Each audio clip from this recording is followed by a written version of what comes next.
कराची के सरजानी टाउन वाले इलाके में एक अणजातल औरत जो लाश हथायो है। पुलिस मूजिब सरजानी टाउन सेक्टर 4 में एक औरत जो लाश हथायो है जंहिंजी सुञाणप न थी सघी आहे। पुलिस मूजिब औरत जो लाश पोस्टमार्टम लाइ अब्बासी शहीद अस्पताल मुंतकिल कयो वियो आहे। पुलिस ज़रियनि जो चवणु आहे त फोती औरत जी ॼमार 40 साल ॿुधाई पई वञे, जॾहिं त संदसि सुञाणप बाबति जांच कई पई वञे।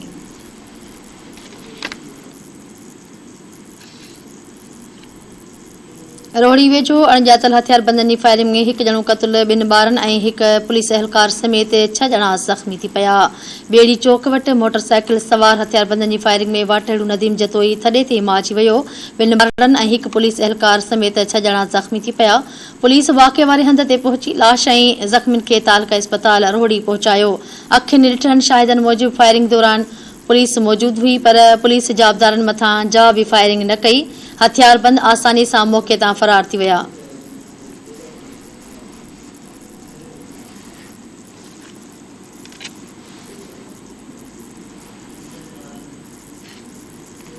दोदापुर वेझो घर मां अणजातल जाबदारनि पारां गोली हणी क़त्ल कयल औरत जो लाश हथायो आहे। मीरानपुर थाणे जी हद ॻोठ अतर खोसो में मसामात नाही तां खोसो जो गोली लॻल लाश हथ अचण बाद इलाके में ॾहकाओ पखेड़जी वियो आहे। पुलिस मूजिब मक़तूला मसामात नाहिदा जो संदसि घर मां गोली लॻल लाश तहवील में वठी पोस्टमार्टम लाइ अस्पताल मुंतकिल कयो वियो आहे। पुलिस ज़रियनि ॿुधायो आहे त औरत जे क़त्ल वारे वाक़े जो कारण मालूम न थी सघियो आहे, जंहिं बाबति वधीक जांच करे रहिया आहियूं। आख़िरी इतलान ताईं औरत जे क़त्ल बाबति को बि केस दाख़िल न थी सघियो आहे।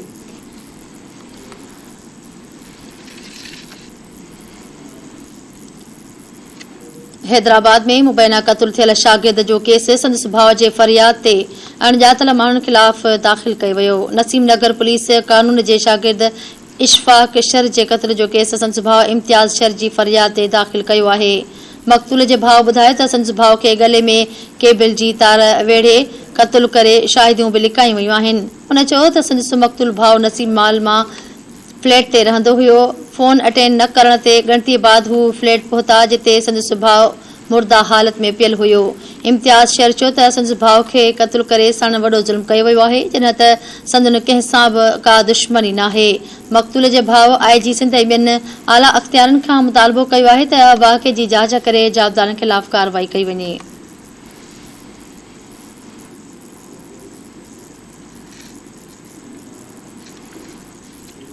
खिपरो वेझो मोटर मां बिजली जो करंट लॻण सबबि नौजवान फोत थी वियो आहे। खोड़ी मंदिर में बिजली जो करंट लॻण सबबि छाछरो वासी 20 वरियनि जो वीर संघ ठाकुर फोत थी वियो आहे। वारसनि जो चवणु आहे त करंट लॻण सबबि वीर संघ खे बेहोशीअ वारी हालत में अस्पताल मुंतकिल कयो वियो आहे, जिते डॉक्टरनि पारां संदसि फोतगीअ जी तस्दीक कई वई आहे। वारसनि जो चवणु आहे त वीर सिंह मंदिर में कमु कंदो हुयो, जिते पाणीअ वारे मोटर मां करंट लॻण सबबि फोत थियो आहे।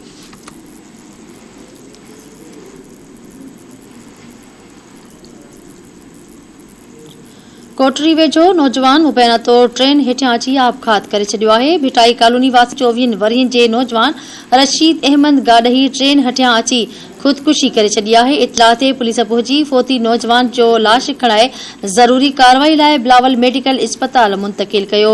फोती नौजवान जे चाचे मूजिब पमहर बिरादरी जे माण्हुनि सां जहिड़ो हलंदड़ हुयो, बार बार मौतमार धमकियूं ॾेई रहिया हुया, जंहिं सबबि ज़हनी दबाव में अची नौजवान ख़ुदकुशी कई आहे।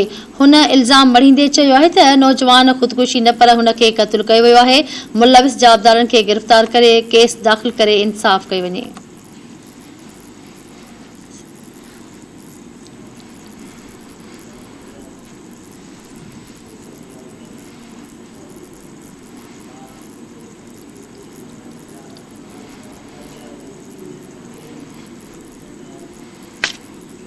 लाड़कानी वेझो ककड़नि जे मामले तां खेरखानी बिरादरी जे धुरनि में झेड़ो थी पियो आहे।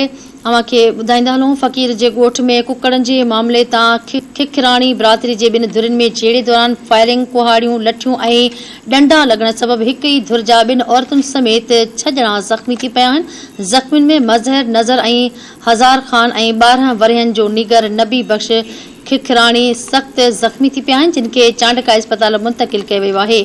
उन मौक़े ते ज़ख़्मी हज़ार ख़ान खिखराणी दाहींदे इल्ज़ाम लॻायो चयो आहे त क़ुर्बान खखराणी जी धुर हमलो करे ज़ख़्मी कयो आहे। हुन मुतालबो कंदे चयो आहे त बासर जाबदारनि खे गिरफ़्तार करे इंसाफ़ फ़राहम कयो वञे।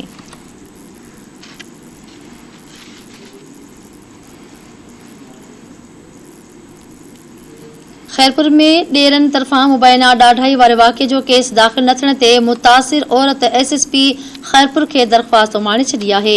निज़ामाणी पाड़े में पुलिस अहलकार आसिफ कश्मीरी जी घरवारी ते डेरन पारां मुबैना जिन्सी ॾाढाई जी कोशिश कई वई। मुतासिर औरत इल्ज़ाम हणंदे चयो त संदसि डेरन आरिफ फैसल यूसुफ दिलावर ऐं साद हथियारनि जे ज़ोर ते घर में घिड़ी साणस जिन्सी ॾाढाई जी कोशिश कई। हुन ॿुधायो त रड़ियूं करण ते जवाबदार पिस्टल जा बट हणी खेसि ज़ख़्मी करे फरार थी विया, जॾहिं त पुलिस मेडिकल लेटर ॾेई खेसि दाख़िल करण खां इनकार कयो आहे।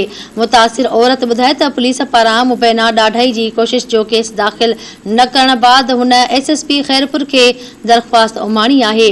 हुन आईजी सिंध ऐं ॿियनि आला इख़्तियारनि खां मुतालबो कयो आहे त वाक़े जो नोटिस वठी ॼाणायल जवाबदारनि खे सख़्त सज़ा ॾिनी वञे। होॾांहुं पुलिस मूजिबि वाक़े में मुलविस ॼाणायल ॿिनि जवाबदारनि खे गिरफ़्तार करे जांच कई पई वञे।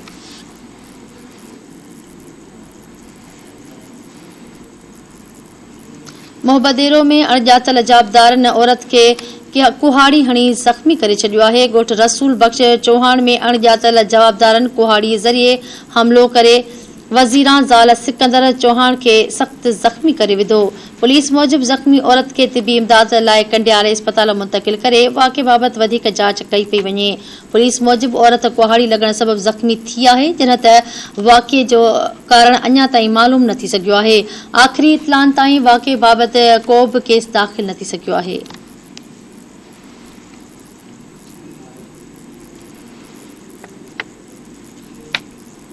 कंबर शहजादकोट वेझो पुलिस खे हथ आयल हिकु लावारिस औरत ऐं ॿारड़ीअ खे वारसनि न मिलण सबबि खेनि ईदी सेंटर हवाले कयो वियो आहे। तालके सिजावल पुलिस मूजिबि लावारिस औरत शहज़ादी ऐं धीअ दुआ जे वारसनि जो पतो न पवण सबबि खेनि ईदी सेंटर उमाणियो वियो आहे। ईदी इंतिज़ामिया जो चवणु आहे त औरत पंहिंजे ॻोठ जो नालो रहमतुल्ला पंजाबी ॿुधाए थी, जेको लाड़काणे ऐं भर पासे में किथे बि नाहे। ईदी इंतिज़ामिया मूजिबि लावारिस औरत जे ॻोठ जी निशानदही न थियण सबबि खेसि ॿारड़ीअ समेत कराची सेंटर मुंतक़िल कयो वियो आहे।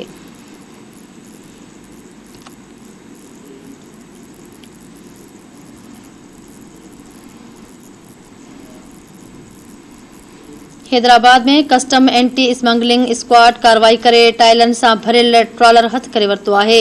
कस्टम एंटी स्मगलिंग स्क्वाड ॻुझी इतला ते बाईपास वटि कार्रवाई करे गैर क़ानूनी स्मगलिंग थींदड़ टाइलनि सां भरियल ट्रॉलर हथ करे वरितो आहे। तर्जुमान मूजिबि कार्रवाई दौरान ट्रॉलर मां ईरानी सेरामिक टाइल्स जा 1400 खां वधीक बॉक्स हथ कया विया आहिनि। कस्टम कैलकुलेटर जे तर्जुमान जो चवणु आहे त कयल पॾही टाइल्स जी मालियत पाकिस्तानी 45 लख रुपया आहे। तर्जुमान जो चवणु आहे त हैदराबाद में लग्ज़री आइटम्स ते पाबंदी बैदि स्मगलिंग जूं मिलंदड़ ख़बरुनि ते पाबंदी, मढ़ियल शयुनि जी स्मगलिंग खे रोकण लाइ हर मुमकिन क़दम खंया पिया वञनि।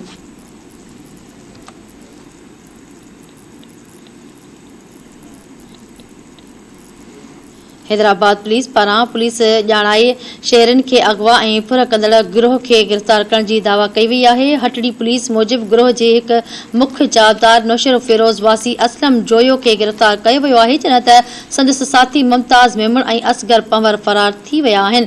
पुलिस ॿुधाए त जाबदार असलम जोयो साथियुनि जी मदद सां लतीफ़ाबाद वासी शहरीअ खे मुबैना तौरु अगवा करण जी कोशिश कई हुई। पुलिस मूजिबि काशिफ शेख जी दरख़्वास्त ते डीआईजी मामले जो नोटिस वरितो, जंहिं बाद ॼाणायल गिरोह ख़िलाफ़ कार्रवाई करे मुख्य जाबदार खे गिरफ़्तार करे वरितो आहे।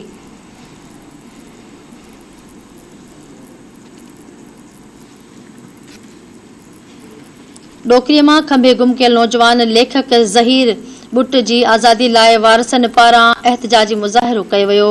मुगवीअ जे भाउ सुधीर बुट जी अॻुवाणी में वारसनि पारां ज़हीर बुट जी बाज़ियाबीअ लाइ प्रेस क्लब अॻियां एहतजाजी मुज़ाहिरो कयो वियो। उन मौक़े ते मुज़ाहिरीन मीडिया सां ॻाल्हाईंदे चयो त खंभे गुम कयल लेखक ज़हीर बुट जी ख़िलाफ़ को बि केस दाख़िल नाहे ऐं हू 3 साल अॻु पुलिस वटि पेश बि न थियो हुयो। हुननि मुतालबो कंदे चयो त ज़हीर बुट खे खंभे गुम करण जो को बि जवाज़ नाहे, खेसि आज़ादु करे इंसाफ़ कयो वञे।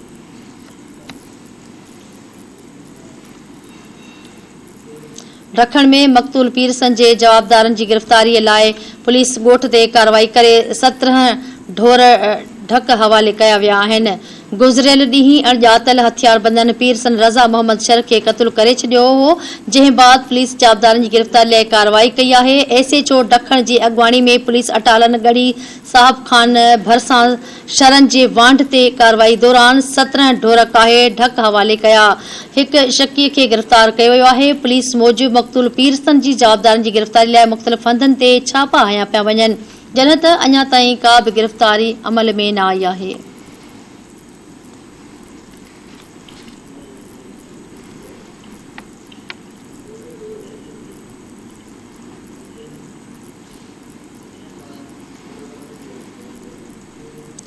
खैरपुर में गैस्ट्रो जे मर्ज़ ते ज़ाब्तो न अची सघियो। 24 कलाकनि दौरान वधीक 17 ॿारड़ा इस्पताल में दाख़िल कया विया। खैरपुर ऐं वेझड़ वारनि इलाक़नि जा वधीक 17 ॿारड़ा गैस्ट्रो में मुब्तला थी विया। हिक हफ़्ते अंदरि मुतासिर ॿारड़नि जो अंग वधी 251 थी वियो। इस्पताल में दाख़िल कयल ॿारनि में किन्ज़ा फातिमा, ग़ुलाम रज़ा, हनीफ़ा, इरम शाहीन, इदरीस, नूर बीबी, इस्माइल ऐं ॿिया शामिल आहिनि। गैस्ट्रो में मुब्तला ॿारड़ा घणी तादाद में दाख़िल थियण सबबि इस्पताल में बेडनि जी खोट बि बरक़रार आहे।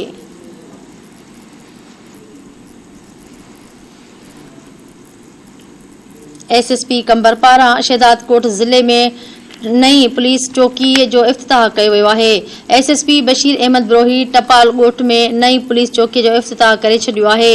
नई पुलिस चौकी शहीद एसआई मोहम्मद आरब मुगेरी जे नाले सां ठाही वई आहे। एसएसपी जो चवणु आहे त पुलिस चौकीअ जे नई बिल्डिंग पंहिंजी मदद पाण तहत ठाही वई आहे। उन मौक़े ते एसएसपी चयो त पुलिस चौकीअ जे ठहण सां इलाक़े में अमन अमान बहितर थींदो। उन चयो त नई चौकीअ मां इंडस हाईवे सां मिलंदड़ कंबर वगण रोड ते सफ़र कंदड़ मुसाफ़िरनि खे बि तहफ़ुज़ मिलंदो।